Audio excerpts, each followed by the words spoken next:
अब देखिए total expenditure और टोटल आउटले मेथड को अगर हम टेबल से समझे तो वो ऐसा होगा, ठीक है, कि प्राइस 1 2 3 4 5 6 7 8 9 10, ठीक है, और क्वांटिटी डिमांडेड 10 9 8 7 6 5 4 3 2 1।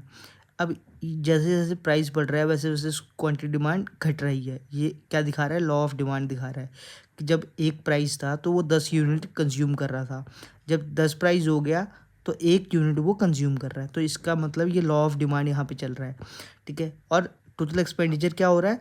टोटल एक्सपेंडिचर का मतलब क्या होता है? Price into quantity.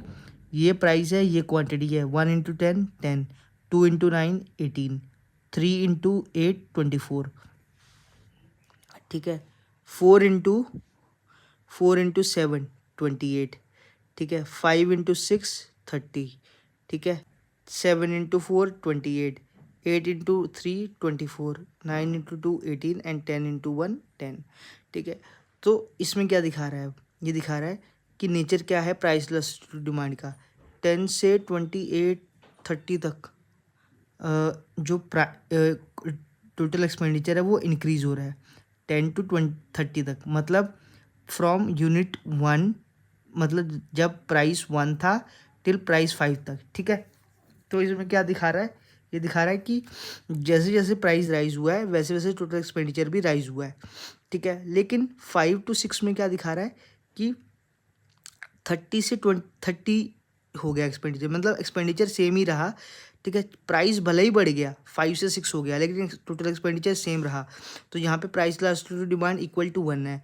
और इस ऊपर वाले में क्या था कि price last to demand is less than 1 है, क्योंकि हमने ये रूल पढ़ा था ना कि elasticity demand is less than 1।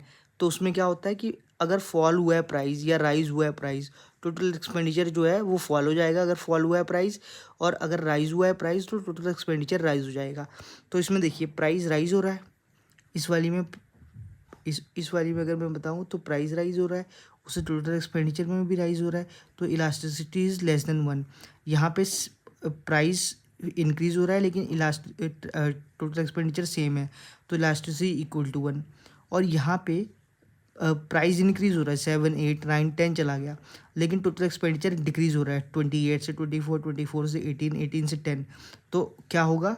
Price elasticity demand is greater than 1। तो as price and total expenditure move in opposite direction, तो प्राइस लास्टिसिटी ग्रेटर देन 1 होता है। और जहाँ पे ये ऑपोजिट सेम डायरेक्शन में मूव करते हैं वहाँ पे price elasticity demand is less than 1। और जहाँ पे ये कोई इफेक्ट नहीं होता प्राइस इंक्रीज और डिक्रीज इन प्राइस का टोटल एक्सपेंडिचर पे, वहाँ पे price last demand equal to 1 होती है।